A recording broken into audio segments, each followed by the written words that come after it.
News చూస్తున్నాం. Visakha techie Gayatri కేసులో big twist నెలకొంది. ముస్సోరిలో పోలీస్ స్టేషన్ కు గాయత్రి తల్లిదండ్రులు వెళ్లారు. అల్లుడు శ్రీచరణ్ పై ఫిర్యాదు చేశారు గాయత్రి తండ్రి సుధాకర్. ఇక పోలీసులకు పలు ఆధారాలను కూడా సమర్పించారు సుధాకర్. ఋషికేశ్ హరిద్వార్ యాత్ర గురించి తమకు చెప్పారని, టూర్ ప్లాన్లో మసూరి ఉందని, అక్కడ స్టే చేస్తామని కానీ మాకెవరికి చెప్పలేదని చెప్పి సుధాకర్ అంటున్నారు. ఎప్పుడూ లేని విధంగా 14న శ్రీచరణ్ ఫోన్ నుంచి రాత్రి 1:35 సమయంలో వాళ్ళిద్దరూ సన్నిహితంగా సెల్ఫీ తీసుకున్నటువంటి ఆ ఫోటోని నాకు పంపించారని పోలీసులకు సుధాకర్ చెప్పుకొచ్చారు. ఇక బంగీ జంప్కు వెళ్ళామని శ్రీచరణ్ చెబుతున్నాడు. కానీ ఒక్క ఫోటో కూడా వారిద్దరి ఫోన్లో లేదని సుధాకర్ అంటున్నాడు. ఇక రాత్రి గాయత్రి తిన్న ఫుడ్లో శ్రీచరణ్ ఏదో కలిపి ఉంటాడని ఆరోపిస్తున్నారు తల్లిదండ్రులు. ఇక గాయత్రికి ఎలాంటి రక్తపోటు లేదని, శ్రీచరణ్ అన్ని అబద్ధాలు చెప్తున్నాడని అంటున్నారు తల్లిదండ్రులు. ఇక శ్రీచరణ్ చెప్పేది మొత్తం అంతా అబద్ధమే. ఆయన మాకు రాత్రి ఎప్పుడు లేని విధంగా 1:36 ఒక ఫోటో షేర్ చేశాడు. ఆ తర్వాత రక్తపోటు అంటే బీపీ ఉందని చెప్పి ఆయన తప్పుడు విషయాలను చెప్తూ ఉన్నాడు. ఇటువంటి తప్పుడు వాదనలతో తప్పించుకునేందుకు శ్రీచరణ్ ప్రయత్నం చేస్తున్నాడని చెప్పి ముస్సోరిలో పోలీస్ స్టేషన్ ఎదుట శ్రీచరణ్ పైన కంప్లైంట్ ఇచ్చారు గాయత్రి తండ్రి సుధాకర్. ఒకసారి మీడియాతో మాట్లాడుతున్న క్రమంలో కూడా ఎంత దురుసుగా ప్రవర్తించాడు శ్రీచరణ్ అంటే, ఆర్టీవీ అడిగిన క్వశ్చన్కి ఆర్టీవీ రిపోర్టర్తో ఆయన ప్రవర్తన, ఆయన ఒక అన్కంట్రోల్డ్ సిచ్యువేషన్. ఒకసారి ఆ సిచ్యువేషన్ చూద్దాం. మీడియా అడిగిన క్వశ్చన్స్కి మైక్ తీసి మరి రిపోర్టర్ పైన కొంత దురుసుగా దాడి చేసే ప్రయత్నం శ్రీచరణ్ చేశాడు. ఒకసారి ఆ వీడియో చూడండి. Answer. Okay, I will answer. No problem. Yes, yes. Yes or no? Would he be here? You please cool. Yes or We no? treat you as If a I brother make a and mistake, would I again face them? okay. What If exactly I said face to them, you? if I had Yes, an yes. issue. You are getting pain. So, answer. Okay, I will answer. Yes No or no? problem. Yes, yes. Yes ఇంకా or ముందుకు no? వచ్చి శ్రీచరణ్ మాట్లాడుతుంటే question చేస్తున్నారు. ఏం జరిగింది ఆ రోజు 14వ తేదీన మీరు హోమ్ స్టోర్లో వెళ్ళారు కదా, అక్కడ ఏం జరిగింది ఏంటి? మీ అత్తామామ ఇలా ఆరోపిస్తున్నారు, మీరు ఒక సైకో అని చెప్తున్నారు, మీరు పిచ్చి పిచ్చిగా ప్రవర్తిస్తారని చెప్తున్నారు, మీపై అనుమానాలు వ్యక్తం చేస్తున్నారంటే ఆన్సర్ అని చెప్పి రిటర్న్లో ఆ మైక్ని తీసి మీడియా అనే క్వశ్చన్ చేస్తూ మీడియా పైన దురుసుగా ప్రవర్తించిన ప్రయత్నం శ్రీచరణ్ చేశాడు. సో అటు గాయత్రి తల్లి కూడా చెప్తోంది, 1-2 సార్లు గాయత్రి తల్లి కూడా చెప్పుకొచ్చింది, రాత్రిళ్ళు చాలా దారుణంగా ప్రవర్తిస్తూ ఉండేవాడు అమ్మాయితో, కొన్ని చెప్పలేని మాటలు కూడా ఉన్నాయి, చాలా దారుణంగా ఉండేవాడు అని చెప్పి గాయత్రి తల్లి సత్యవతి చెప్తున్నారు. ఇక సైకోటిక్గా ఉండేవాడు. అటు గాయత్రి తన అత్తమామలతో కూడా చెప్పుకొచ్చింది, మీ అల్లుడు వచ్చి రాగానే అంటే తను పూణేలో పనిచేస్తూ ఉండేవాడు, ఢిల్లీకి రాగానే ఒకసారి నేను సైకియాట్రిస్ట్కి చూపిస్తాను అని చెప్తే సైకియాట్రిస్ట్కి చూపిస్తాను, సైకాలజిస్ట్కి నేను కలుస్తానంటే ఓకే అన్నారంట. అంటే తన కొడుకు ప్రవర్తన పట్ల అటు తల్లిదండ్రులకి అంటే గాయత్రి వాళ్ళ అత్తమామ కూడా అనుమానం ఉండేది శ్రీచరణ్ తన యొక్క ప్రవర్తన పైన. సో కరెంట్ శ్రీచరణ్ వ్యవహారం ఈ రకంగా చర్చనీయాంశంగా జరుగుతోంది. శ్రీచరణ్ పైన అటు ముస్సోరి పోలీస్ స్టేషన్లో సుధాకర్ గాయత్రి తండ్రి మరింతగా ఫిర్యాదు చేశారు. సో బంగీ జంప్ అన్నారు, ఫోటోలు లేవు, అనుమానంగా ఉందని తనకున్న అనుమానాల మొత్తాన్ని కూడా కంప్లైంట్ రూపంలో పోలీసులకు అప్పగించాడు. దీనికి సంబంధించి మరిన్ని అప్డేట్స్ ప్రతినిధి రామచంద్రరావు అందిస్తారు. రామచంద్రరావు, ఏంటి శ్రీచరణ్ ప్రవర్తన ఏమనిపించింది? వాటి తల్లిదండ్రులు అంటే గాయత్రి తల్లిదండ్రులు చెప్తున్నట్టుగా ఆయనది కొంత సైకియాటిక్ బిహేవియర్ ఉండేది, అబ్నార్మల్గా ఉండేవాడు, తన కూతురుతో కూడా అసభ్యంగా ప్రవర్తిస్తూ ఉండేవాడు, సో కొంత ఎప్పుడు చూస్తే అనుమాన పడుతూ ఉండేవాడు అని చెప్పి ఆ అత్తమామ చెప్తూ ఉన్నారు. మీరు వెళ్ళి మాట్లాడుతున్న సమయంలో మీ పైన కూడా అదే రకమైన దురుసు ప్రవర్తన కనిపించింది. ఆయన ప్రవర్తన ఎలా ఉంది? అటు చుట్టుపక్కల ఉండేవాళ్ళు కానీ తనకు దగ్గర ఉన్నటువంటి బంధువులు సన్నిహితులు ఏం చెప్తున్నారు? మనోజ్, ఒక రకంగా ప్రస్తుతంగా మీడియా అంత ఎదుటి కూడా ఆయన భిన్నమైన ప్రవర్తన కనిపించింది. నిజానికి ఒక బాధలో ఉన్న వ్యక్తి సహజంగా ఎంతో కొంత పరివర్తనగా ఉండే పరిస్థితి ఉంటుంది, కొంత ఆగ్రహం ఆవేశం కూడా ఉంటుంది. కానీ ఈయన తీరు, ఈయన మాటల్లో కూడా ఎవరైతే కుటుంబ సభ్యులు ఇటు గాయత్రి అమ్మ నాన్న ఎలాంటి ఆరోపణలు చేస్తున్నా ఆ ఆరోపణల్లో కొంత నిజం ఉన్నట్టు కూడా కనిపిస్తుంది. ఆ నిజానికి తగ్గట్టు నిన్న కూడా ఆయన మీడియా ప్రతినిధులు అడిగిన ప్రశ్నలకు సమాధానం చెప్పకపోవడం వ్యక్తిగతం, కానీ చెప్పే తీరులో కూడా ఆయన దురుసుగా ప్రవర్తించే పరిస్థితి. పూర్వంగా వైజాగ్ మీడియా అతనికి కొంత గౌరవించే క్రమంలో ఆయనకి ఘర్షణ వాతావరణం నివారించి కూల్ గా ఉండాలని కూడా సూచించింది. అయితే సహజంగా మనోజ్, ఈ వ్యవహారం జరిగిన తర్వాత రోజు రోజుకి కొన్ని కొత్త అంశాలు బయటకు వస్తున్నాయి. నిజానికి చూసుకుంటే ఈ రోజు సరిగ్గా 21వ తేదీ జూన్ కుటుంబ సభ్యులతో గడపడానికి రాధా గాయత్రి విశాఖ రావాల్సింది. ఇదే రోజు ఆమె తండ్రి సుధాకర్ పుట్టినరోజు, ఇది 60వ పుట్టినరోజు. 60వ పుట్టినరోజు ఒక రకంగా సత్యమూర్తులు సహజంగా చాలా మంది చేసుకుంటారు, కానీ వారి కుటుంబానికి అంతగా కలిసి రాదు అన్న ఒక సెంటిమెంట్ నేపథ్యంలో ఈ రోజు సత్యనారాయణ వ్రతం ఇక్కడ వేపగుంటలో చేయాలని నిర్ణయించారు. ఆ క్రమంలో 19వ తేదీన విశాఖ అంటే 2 రోజుల క్రితం వచ్చి ఈ రోజు పూర్తిగా గడపాలి, అలాగే ఈ రోజు నుంచి 2 నెలల పాటు విశాఖలోనే ఉంటూ వర్క్ ఫ్రం హోమ్ చేయాలని ఆమె నిర్ణయించింది. అయితే ఒక భిన్నమైన దశలో దాదాపుగా 6 రోజుల ముందే ఆమె మృత్యువాత పడింది. అయితే మనోజ్, ప్రధానంగా చూసుకుంటే శ్రీచరణ్ ప్రవర్తనే కాదు ఆయన మాటల్లో కూడా కొన్ని అంశాలు కొన్ని అనుమానాలు కలిగించే అంశాలు కనిపిస్తున్నాయి. ఆ రోజు 14వ తేదీ రాత్రి డెహ్రాడూన్ నుంచి ముస్సోరీ చేరుకొని ముస్సోరీలో హోమ్ స్టే ప్రొవైడ్ చేసిన రెడ్ వైన్ తీసుకున్నట్టు ఆయన అక్కడ పోలీసులకు చెప్పడం జరిగింది, అట్లాగే మీడియా వద్ద కూడా చెప్పడం జరిగింది. కానీ ఉత్తరాఖండ్ కి సంబంధించిన వెబ్సైట్ మనం పరిశీలించాం. వెబ్సైట్ లో హోమ్ స్టే నిబంధనలు చూస్తే హోమ్ స్టేలో ఎక్కడ కూడా లిక్కర్ సరఫరా చేసే అవకాశం ఉండదనేది స్పష్టంగా రాశారు. అట్లాగే లిక్కర్ ఎవరైనా వేరే ప్రాంతం నుంచి తీసుకొస్తే దానికి అవసరమైన వాటర్, సోడా ఇట్లాంటి గ్లాసెస్ ఇట్లాంటివి ప్రొవైడ్ చేస్తాం ఉచితంగా అని రాయడం జరిగింది. అట్లాగే ఎవరైనా ముస్సోరీ వచ్చినట్లయితే రిటైల్ గా డెహ్రాడూన్ లో కానీ లేకపోతే ముస్సోరీలోని ల్యాంప్ జంక్షన్ లో కానీ లైబ్రరీ జంక్షన్ లో కానీ రిటైల్ షాపులు ఉంటాయి, అక్కడ కొనుగోలు తీసుకుని రావాలి, కానీ ఇక్కడ దొరకదని కూడా స్పష్టంగా రాయడం జరిగింది.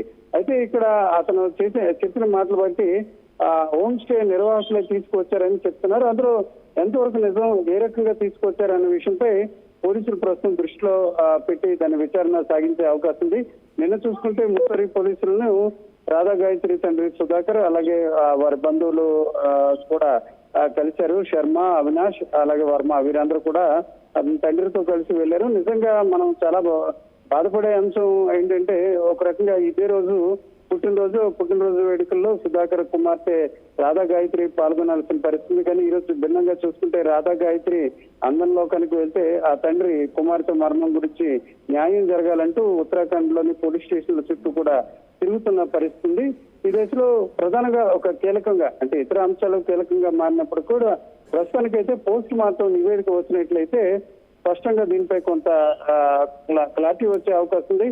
ఈ దశలో వారి కుటుంబ సభ్యులు ఈ రోజు హోంమంత్రిని కలవాలని భావించారు, కానీ హోంమంత్రి యోగా కార్యక్రమం ముగించుకుని వెంటనే ఆమె విజయవాడ వెళ్ళింది. అయితే ఆమె వచ్చిన వెంటనే ఆమెను కూడా కలవాలని కుటుంబ సభ్యులు రాధా గాయత్రి కుటుంబ సభ్యులు భావిస్తున్నారు. అట్లాగే అక్కడ ఉన్న పోలీసు ఉన్నతాధికారులను కూడా నిన్న కలవడం జరిగింది. అయితే ఇప్పటికే 14వ తేదీన అక్కడ చేరుకుని 15వ తేదీ అంటే తెల్లవారుజామున సంఘటన జరిగిన నేపథ్యంలో ఒక ఫిర్యాదు తీసుకుని ఆ ఫిర్యాదు ఆధారంగా ముస్సోరీ పోలీసులు ఒక కేసు నమోదు చేశారు, ఎఫ్ఐఆర్ వేయడం జరిగింది.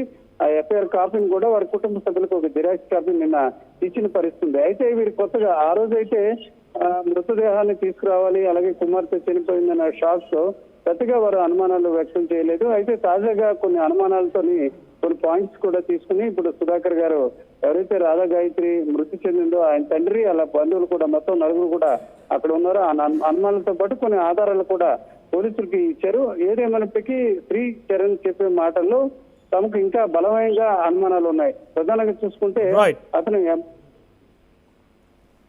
Thank you Ramachandra Rao. సో ఇంకా అనుమానాలు వ్యక్తం చేస్తున్నారు ఆ కుటుంబీకులు. అటు ముస్సోరీకి వెళ్ళి పోలీస్ స్టేషన్లో కూడా శ్రీచరణ్ పైన మరిన్ని అనుమానాలు మరిన్ని ఆధారాలు కూడా సమర్పించినట్టు తెలుస్తోంది. సో అటు రాధా గాయత్రి తండ్రి సుధాకర్, హీఈజ్ ఏ రిటైర్డ్ ఆర్మీ పర్సన్. సో తన కూతురు ఎలా ఉంటుంది ఏంటి అన్నీ తనకు తెలుసు. సో చాలా ఇబ్బంది పడేది, ఆషాఢ మాసంలో నేను వస్తున్నాను, వచ్చిన తర్వాత అన్ని విషయాలు చెప్తానని చెప్పి తల్లికి కూడా చెప్పింది.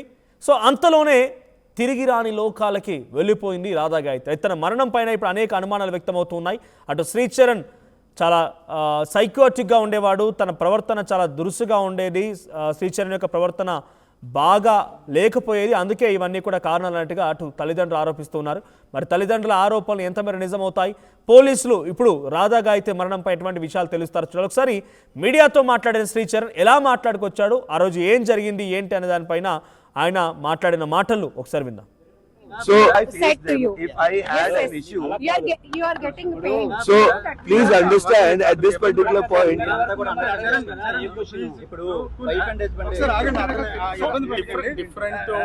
ఇబ్బంది పెట్టకండి, కొద్ది కూల్ గా ఉండండి, ఒక్క నిమిషం ఆగండి. Charan, you be cool. You want any water? Okay, don't feel you are like At this particular point, all I want is some peace and quiet for my family. And at this particular point, all that I can request you guys also which I have requested Gayatri's parents as well to wait till the report comes from the police, and after that whatsoever they want to do with me, I am ready to give in. Okay?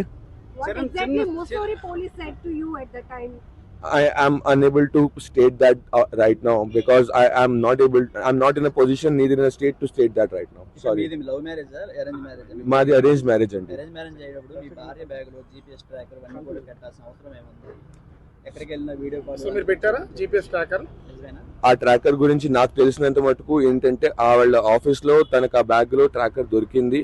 ఆ దొరికిన వెంటనే నేను నా కార్యచర్యలు వదిలేసి పూణే నుంచి నేను travel చేసి హైదరాబాద్ కి వెళ్ళి నా చేతపడిన సహాయం పెద్దాల ఎల్డర్స్ ఎవరైతే ఉంటారో వాళ్ళ యొక్క డెసిషన్ బేసిస్ మీద అక్కడ ఏం చేయొచ్చు అన్నది చేశాము. We try to lodge a complaint as well and office and etcetera all of those things came into picture. And at the end of the day, what has happened has happened. Currently, I am just happy that she was safe till that particular point. But right now, I am really in a lot of grief that this kind of situation has occurred right now. So I hope you guys understand and leave me alone. అంటే అసలు Can you understand and leave me alone? We will understand your doubt చేస్తున్నారు అని వాళ్ళ parents మీరు Only one last question, please. I can't take any more questions. వాళ్ళ parents కాదు, ఏం అడుగుతారో ఒకే ప్రశ్న అతను అడగండి. అతను మొత్తం ఒకసారి ఏంటి అడుగుదాం అనుకున్నా, ఒక్క నిమిషం. వాళ్ళ పేరెంట్స్ అలా కాదు, ఒకసారి వినండి.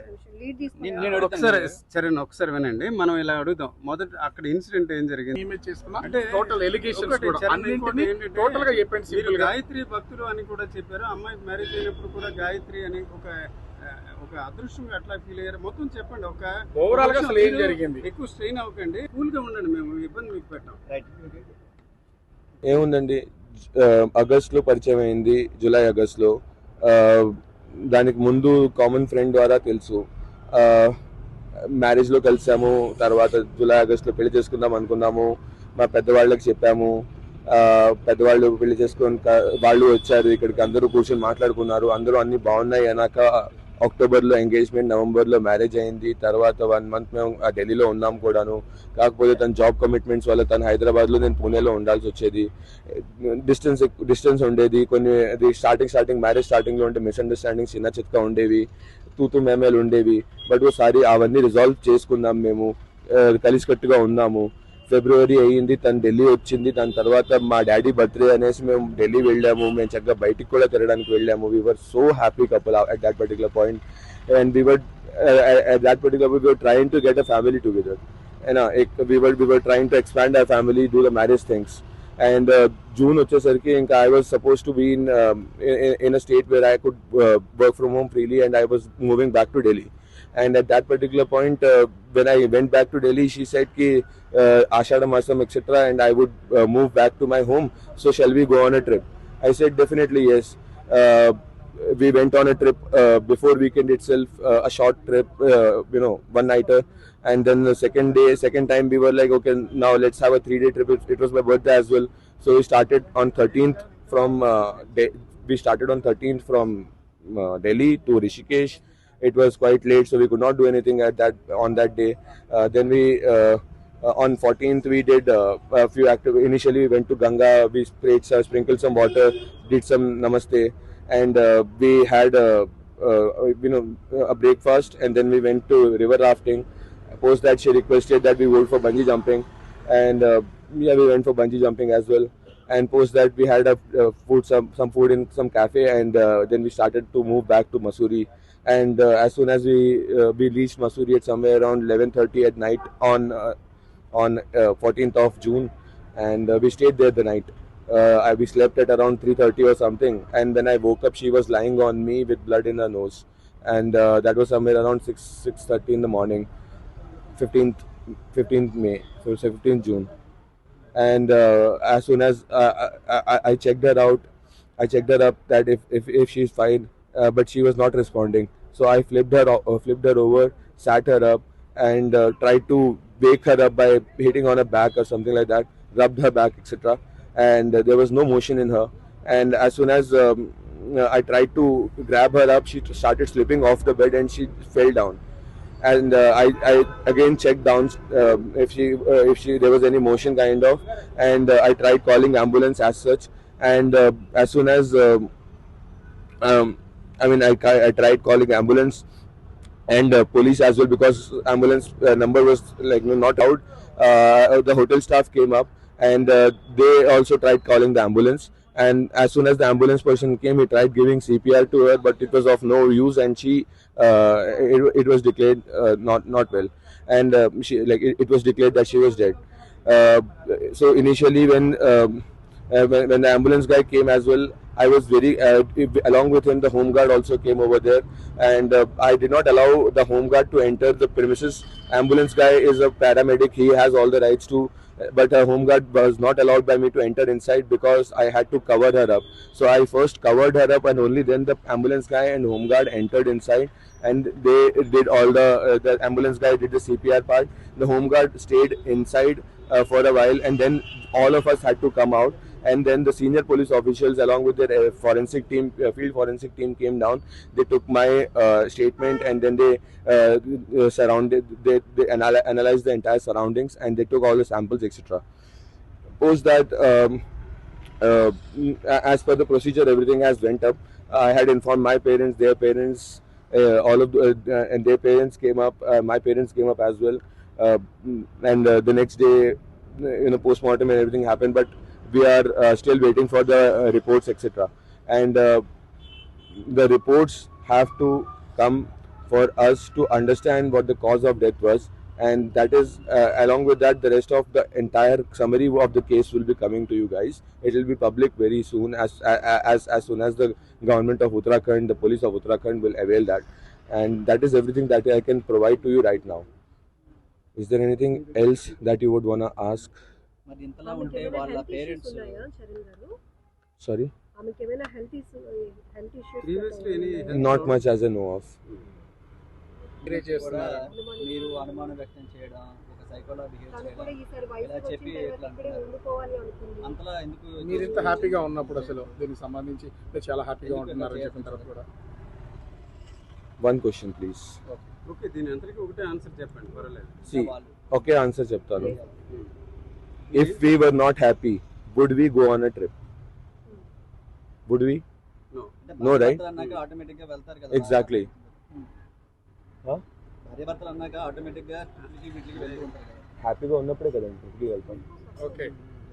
So that clears all of your questions. Okay, nice. Now, their parents and us, we are in great grievances right now. You guys should be sorry of what has happened to her and to all of us as family. She was a single child for her family. They lost her. 27-year-old Anubandham Valladi. Would they be if they were not that way, that would be the questionable thing.